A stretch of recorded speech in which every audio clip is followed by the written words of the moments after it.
Olá, todos bem por aqui? Riqueza Além do Dinheiro é o nosso bate-papo semanal para falar de autoconhecimento a partir das emoções e das escolhas da vida adulta. Eu sou a Juliana Bilha e aqui eu compartilho experiências e aprendizados que mostram que viver com mais leveza também faz parte de uma vida mais consciente. Você já comprou alguma coisa e deixou guardada antes de usar para ninguém perceber que era nova? Ou esperou alguns dias para mostrar, como se aquilo já tivesse ali há algum tempo? Muita gente passou ou passa atualmente por situações assim, e é sobre isso que a gente vai falar no episódio de hoje, sobre infidelidade financeira. A infidelidade financeira, ela não nasce da irresponsabilidade financeira, mas ela nasce de conflitos emocionais muito mais profundos. Então, hoje, a gente vai falar sobre o que existe por trás da infidelidade financeira, como ela afeta os casais emocionalmente, quais sinais que quase ninguém percebe e como reconstruir uma relação financeira sem transformar o relacionamento em vigilância, em culpa ou em controle. Talvez, gente, algumas pessoas nunca tenham ouvido falar esse termo, né? Infidelidade financeira. É qualquer comportamento financeiro ocultado do parceiro, né, que quebra acordos implícitos, né, mesmo que não tenham sido ditos, ou até explícitos dentro da relação, e isso vai muito além de ter uma compra escondida, né, faz parte da infidelidade financeira quando a pessoa esconde uma dívida, mente sobre o quanto ganha, né, sobre a renda, omite cartões de crédito, então a pessoa sabe, o parceiro sabe que a pessoa tem um cartão, mas a pessoa tem mais cartões, fazer empréstimos sem o parceiro saber, esconder investimentos, ter contas bancárias secretas ali que a pessoa não sabe, gastar compulsivamente escondido, ajudar financeiramente familiares sem conversar com o parceiro, esconder vícios financeiros, manipular informações financeiras muitas vezes, né? Fingir uma estabilidade quando a situação está colapsando. Tudo isso faz parte do que significa a infidelidade financeira. Então, quando alguém compra algo impulsivamente, por exemplo, existe ativação do sistema dopaminérgico, principalmente relacionada à antecipação da recompensa. Mas depois da compra, especialmente em pessoas que já carregam um sentimento de culpa, medo do julgamento muitas vezes, né? Um outro sistema entra em ação, que é um circuito de ameaça e de vigilância emocional. As pessoas sentem prazer no momento da compra, mas a ansiedade vem logo depois. E aí também é uma forma de nascer um segredo, porque naquele momento a pessoa tomou uma decisão baseado no emocional, baseado no que ela estava sentindo e precisando aliviar, mas depois, quando ela para refletir, vem a ansiedade. Só que isso ele vai muito além do impulso, porque a história emocional da pessoa importa muito nesses casos. Então, a origem é por que ela sente a culpa ou o medo do julgamento e precisa esconder uma despesa ou uma compra, ou seja o que for, para suprir essa questão, né, do prazer, da necessidade. Então, o negócio é mais profundo, é para a gente realmente não ficar no superficial. A nossa relação com o dinheiro, ela começa muito antes da vida adulta. Ela é construída na infância, nas experiências da falta, do excesso, de controle, vergonha e recompensa. Se você não ouviu o nosso episódio falando sobre trauma da escassez, volta lá e ouve para entender melhor como se dá a nossa relação com o dinheiro, tá? Que vai ter muito a ver com esse episódio. Então, muitas vezes, as pessoas escondem porque elas sentem vergonha do próprio desejo. Às vezes porque ela teme ser controlada, é uma forma dela se sentir com autonomia. E às vezes porque o consumo virou uma forma de anestesiar a ansiedade, a solidão e a frustração. Aí, gente, existe um ponto muito importante, é que muitos casais falam sobre contas, mas nunca falam sobre o significado emocional do dinheiro. O parceiro pode enxergar o dinheiro como segurança, por exemplo. E ele vai direcionar os esforços dele, talvez até o dinheiro, para buscar essa segurança. O outro pode enxergar, por exemplo, como liberdade.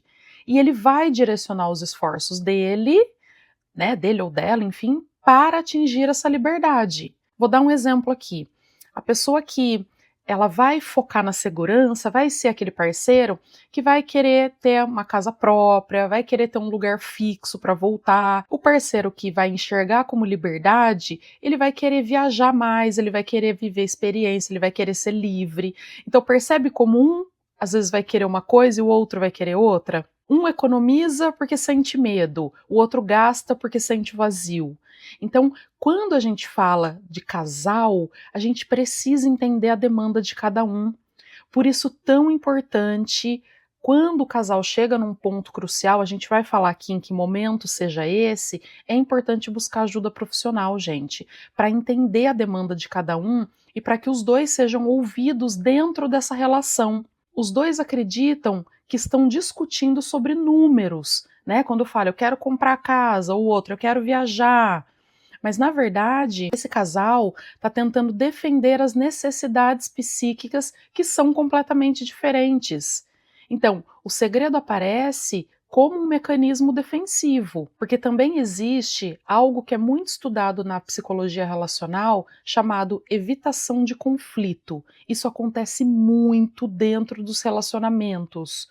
As pessoas escondem os gastos não porque elas querem enganar, mas porque elas aprenderam que certos assuntos geram tensão, vão gerar crítica, vão gerar julgamento, humilhação ou até sensação de inadequação. Então, olha como aquele gasto, né, aquele pequeno gasto que ela escondeu, colocou lá no armário e depois se vestiu e a pessoa falou, nossa, isso é novo? Não, eu já tinha, tem faz tempo, ó. Olha o que está escondendo por trás. O nosso cérebro escolhe caminhos de menor ameaça emocional, que muitas vezes é o silêncio. Então a pergunta que pode ser feita é, o que existe por detrás da dinâmica do casal? Por que que a mentira ela é a única saída para que a pessoa se sinta livre ou se sinta ouvida? O problema é que aquilo que começa como uma proteção emocional frequentemente se transforma em desconexão afetiva. Os casais estão cada vez mais solitários, vivendo dentro de uma relação. Um não sabe quase nada do outro, um não participa dos gostos do outro, né? Não tem mais aquele diálogo aberto e sabe aquele de parceiro mesmo, a pessoa que você conta tudo, que compartilha os momentos com você. Essa desconexão vai acontecendo. Mesmo esses segredos financeiros, né, eles começando pequenos, mas eles acontecendo, eles criam duas realidades dentro da relação. Aquela que é compartilhada e aquela que é escondida. Isso vira uma dinâmica dentro do relacionamento. E aí, gente, o que que acontece? Um esconde porque o outro, sei lá, é muitas vezes muito crítico e vai julgar e vai falar e vai controlar e vai agir como pai ou mãe do parceiro. A mentira, ela é uma resposta ao comportamento do outro muitas vezes. Vocês já pensaram nisso? Então, como eu sei como a pessoa vai agir, eu prefiro omitir aquela informação porque eu já sei como é que vai ser o comportamento do outro. Mas e quando a gente esconde o dinheiro como uma forma de preservar a autonomia, hein? Vocês podem me perguntar o seguinte, Ju, mas e a minha individualidade? O parceiro precisa saber tudo que eu faço? Eu já adianto para vocês, pessoal, que não. O parceiro não precisa saber absolutamente tudo. As pessoas precisam sim ter a individualidade e a autonomia dentro do relacionamento quando se fala de finanças, de planejamento financeiro. Vou ensinar para vocês aqui nesse episódio o que fazer para que vocês não precisem usar da infidelidade financeira dentro do relacionamento de vocês. Percebe como cada um atua baseado no seu repertório, no que aprendeu lá atrás, no que ouviu, no que viu de exemplo e que ficou gravado em si? Então, a pessoa, por exemplo, que sente que precisa manter um território secreto para continuar existindo individualmente, mesmo dentro do relacionamento. Os conflitos financeiros, raramente eles são apenas sobre números. Gente, raramente mesmo. Quando alguém diz, você gastou demais, o que está sendo dito inconscientemente é, eu sinto que eu estou sobrecarregado, tudo está nas minhas costas e eu me sinto sozinho. Ou quando alguém diz, eu tenho medo do futuro, ela sente que ela não está sendo considerada dentro ali da relação, ela sente que ela não está sendo ouvida. Da mesma forma, quando alguém esconde um gasto, às vezes inconscientemente ela está dizendo, eu preciso sentir prazer em algum lugar. Eu não quero mais me sentir controlada. Esse dinheiro é o único espaço onde ainda eu sinto autonomia. Então percebe que diante de alguma frase dita ou até de alguma atitude, que no caso é esconder, né, algo do parceiro, olha o que está sendo dito nas entrelinhas. E aí eu quero falar para vocês quais são os sinais de infidelidade financeira. Não é para você observar e brigar com o outro imaginando que ele está fazendo ou que ela está fazendo isso. É os sinais para ajudar. Se vocês se amam, vocês são parceiros, vocês não são rivais dentro do relacionamento. Então é sempre como forma de ajudar e principalmente uma forma de vocês se manterem conectados. Irritação quando o assunto é dinheiro, evitar mostrar o extrato da conta ou do cartão, compras pequenas repetidas, sempre vem com uma coisinha, às vezes tem mais de uma coisa da mesma, né, cores diferentes da mesma coisa, minimizar os gastos, a pessoa já usa como defesa, nossa, isso custou baratinho, nossa, isso aqui estava na promoção. A pessoa deixa o financeiro totalmente na mão da outra pessoa, não quer participar, não quer ver. Dívidas incompatíveis com a renda, mudanças emocionais após as compras. Então, perceber que a pessoa está muito ansiosa, está agitada, está estressada. Necessidade compulsiva de consumir. Sempre precisa comprar alguma coisa. Não sai de casa sem voltar com alguma coisa. E resistência extrema a conversas financeiras. A pessoa sempre vai fugir, sempre vai se esquivar, não vai querer olhar para aquilo, né, que é tão importante dentro do relacionamento como qualquer outra área, né? Às vezes a gente fala de DR, mas não fala da parte financeira e aí tem muita coisa debaixo do tapete. E aí a gente percebe que muitos casais vivem anos sem perceber que estão financeiramente desconectados, né? Então, esse casal, eles dividem boletos, mas eles não dividem a vulnerabilidade. Como eles se sentem, quais são as fragilidades que eles têm como indivíduo. Mas e quando a infidelidade financeira é descoberta, hein? Existe uma quebra muito profunda que é a da confiança.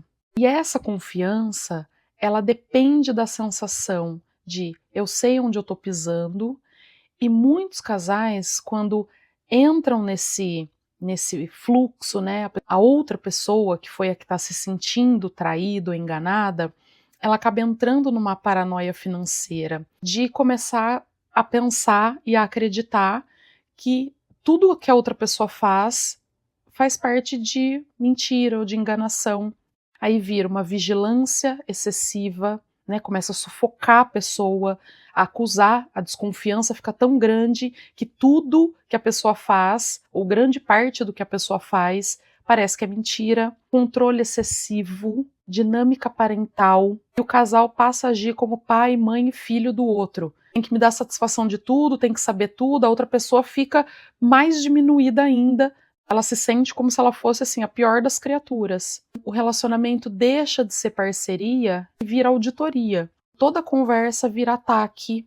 A tendência é aumentar o segredo. Ao invés quando acontece a descoberta, a pessoa, não, eu não vou fazer mais isso, não vou mais omitir as informações, a tendência é que aumenta o segredo. Porque aí a pessoa já está num ciclo de a outra pessoa não acredita mais em mim, eu perdi a confiança, qualquer coisa que eu faça não vai ter nem conversa, nem explicação. Então eu vou falar algumas coisas, né, alguns tópicos que são essenciais, né, para que não tenha, ou para que não tenha agora e que não tenha futuramente a infidelidade financeira dentro do seu relacionamento.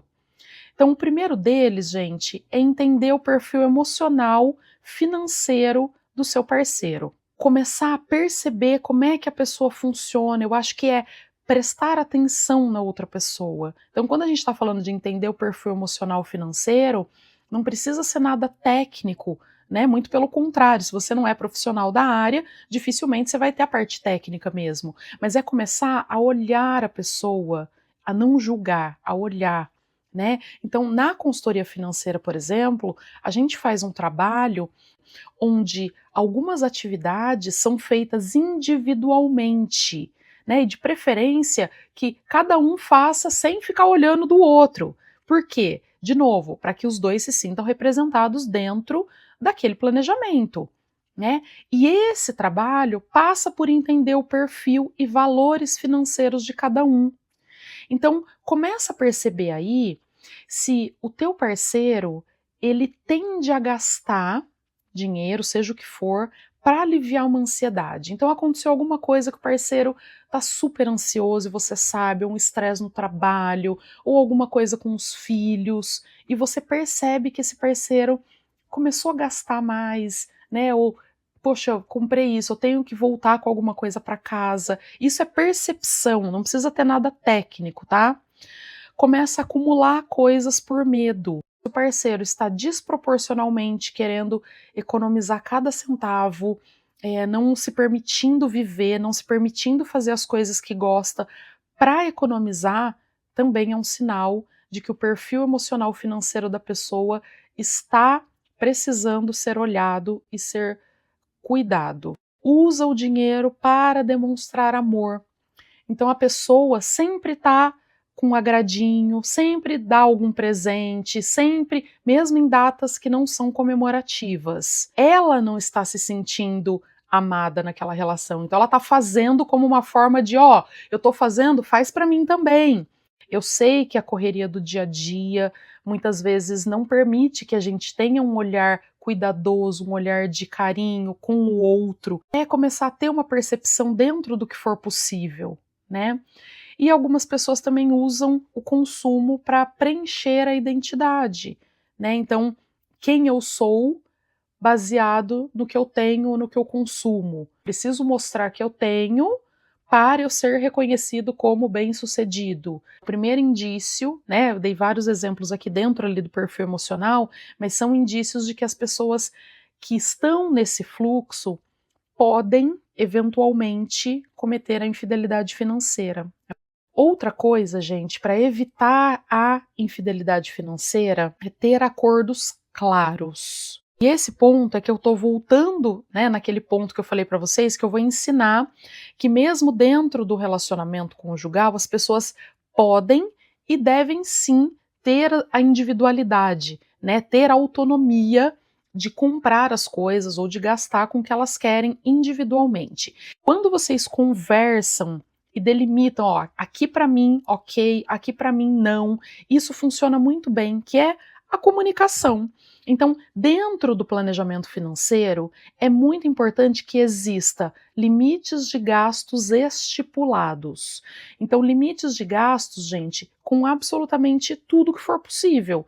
Então, com alimentação, com gasolina, com farmácia, com parcelado e com gasto pessoal individual.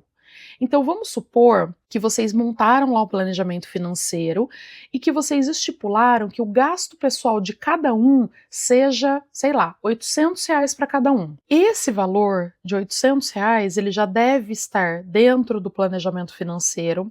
Ele não vai influenciar o pagamento das contas, ele não vai influenciar, ou não deveria, né? Influenciar os investimentos e os projetos do casal. Esse valor de gasto pessoal, a pessoa pode fazer o que quiser.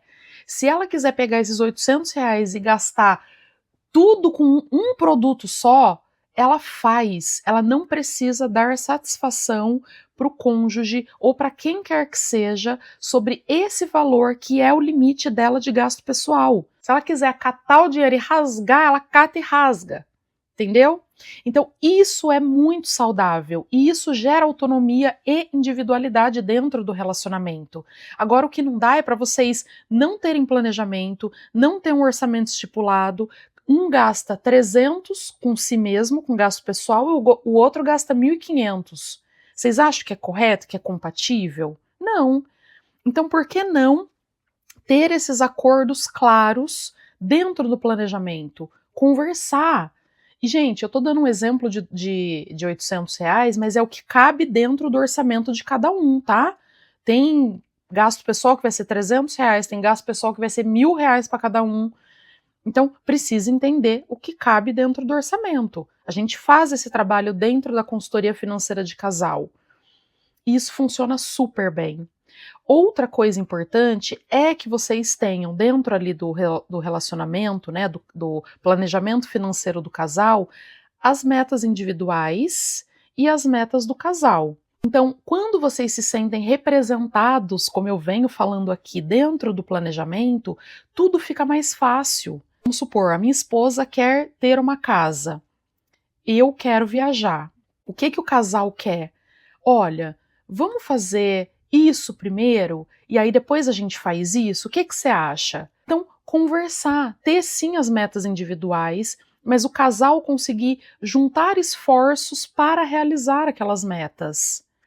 Isso funciona super bem e ajuda muito a evitar a infidelidade financeira. Um outro ponto, gente, é diferenciar o que é privacidade do que é segredo. Esse conceito precisa ficar claro para vocês, porque privacidade é o direito da pessoa manter um espaço individual e íntimo que não prejudica o parceiro, que é um dos exemplos que a gente acabou de dar. Eu tenho a minha individualidade, eu tenho meu dinheiro de gasto pessoal e isso não prejudica o meu parceiro, o planejamento financeiro ou as nossas metas individuais e do casal.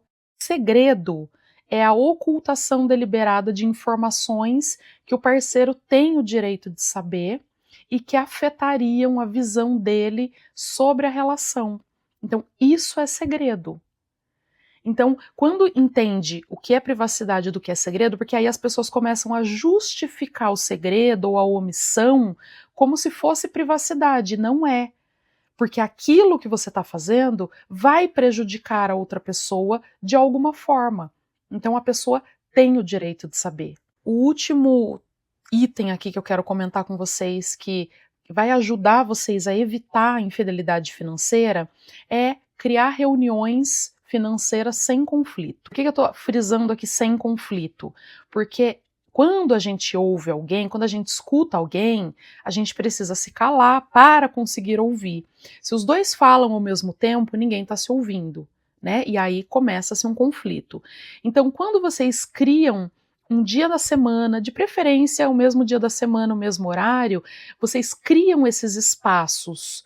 Gente, pode ser meia hora, tá? Não é para vocês fazerem uma reunião de 2 horas, não. Meia hora. Ó, vamos atualizar o nosso planejamento financeiro, ou cada um atualiza no horário que pode, mas vamos ter uma meia horinha ali para a gente conversar, ver o que foi legal, o que não foi, sem discussão, sem conflito. Então, cada um tem um tempo de fala e de escuta, sem interrupções e sem julgamento. Se você está com aquela pessoa, se você mora com aquela pessoa, se você se relaciona com aquela pessoa, se você escolheu aquela pessoa para dividir a sua vida, você precisa entender que aquela pessoa não é seu inimigo. As pessoas muitas vezes, gente, levam tanto ali pro lado pessoal que tudo vira que é contra a pessoa e não é. Escuta a outra pessoa, sem julgar, sem ficar pensando em algo para rebater. Baixa a guarda, aquela pessoa é tua amiga, aquela pessoa é tua companheira, companheiro. Então, crie reuniões financeiras sem conflito, que é a comunicação, é vocês se comunicarem. E a outra pessoa, né, precisa verbalizar quando algo não está legal. Porque também não adianta falar amém para tudo para não ter conflito e começar a se sentir anulado. Porque aí é o que começa essa infidelidade financeira. Eu me sinto anulado, então eu vou omitir para poder ter o mínimo de prazer. Ah, a pessoa não vai ouvir, a pessoa é grossa, a pessoa... Então talvez repense o teu casamento. Repense a pessoa que você quer ficar do teu lado. Dentro de um relacionamento saudável, as pessoas precisam falar e precisam ser escutadas. Antes da gente encerrar, eu queria falar um pouquinho quando o casal precisa buscar ajuda profissional. Quando a gente está doente, o que a gente busca? Médico. A gente vai no pronto-socorro, vai no médico. Quando a gente está com algum problema judicial, quem que a gente busca? O advogado. Quando a gente está com questões emocionais para entender, para elaborar o traumas, a gente busca a ajuda de um analista ou de um terapeuta. Quando a gente está com questões relacionadas ao dinheiro, conflitos relacionados ao dinheiro, a gente busca ajuda profissional de um consultor financeiro, de um planejador financeiro. Quais são os sinais de que o casal precisa buscar ajuda profissional quanto antes? Quando vocês percebem que estão acontecendo compulsões por compra, gente, busca ajuda profissional quanto antes. Endividamento recorrente, mesmo que eu pago um, eu já faço outro, ou eu faço um para cobrir vários outros, endividamento recorrente. Gasto no cartão de crédito, não consigo pagar a fatura toda, começo a reparcelar ou pagar o mínimo, é endividamento recorrente. Mentiras crônicas. Porque ainda quando está no início, vocês viram que eu dei várias dicas para vocês irem trabalhando aí. Mas quando a mentira começa a ficar crônica, começa a mentir com absolutamente tudo, principalmente ligado ao financeiro, que é o que a gente está falando aqui, precisa buscar ajuda profissional. Controle financeiro excessivo e abusivo. Então, a pessoa controla absolutamente tudo da outra, a outra se sente sufocada, não consegue fazer nada, precisa buscar ajuda profissional. E histórico traumático. Então, relacionado à escassez, relacionado às crenças. Aí eu digo, volta para o episódio sobre o trauma da escassez para entender detalhadamente como isso funciona, tá? Mas qualquer histórico traumático em relação ao dinheiro precisa de ajuda profissional. Amores, para a gente encerrar, a infidelidade financeira, ela não começa quando alguém omite ou esconde uma compra. Ela começa quando o dinheiro deixa de ser diálogo e vira território emocional oculto. E talvez, gente, a maturidade financeira no relacionamento, ela não seja controlar cada gasto. Talvez ela seja construir uma relação onde ninguém precisa mentir para existir. Porque um casal financeiramente saudável não é aquele que nunca enfrenta conflitos financeiros. As pessoas não vão concordar 100% em tudo, mas é aquele que consegue sustentar conversas difíceis antes que o dinheiro precise virar segredo. Eu espero de verdade que esse episódio faça sentido para vocês. Compartilhem com todos os casais que vocês conhecem. Manda para eles, porque você pode, sabe o quê? Salvar um relacionamento. Tá? Vocês não têm noção o tanto de casal que me procura por conta do financeiro estar interferindo no relacionamento do casal. Compartilha. Não esquece de seguir o podcast, tá? E vamos para o quadro Fale o que te vem na cabeça. Esse é um quadro onde eu conto algo aleatório que aconteceu comigo, que eu li, que eu vi, que eu vivi e que me fez refletir. Bom, eu quero começar dando um recado para vocês. Vocês sabem que eu estou no período de mudança de volta para o Brasil. E, meus amores, eu vou ficar totalmente sem estrutura, né, para gravar os episódios do podcast.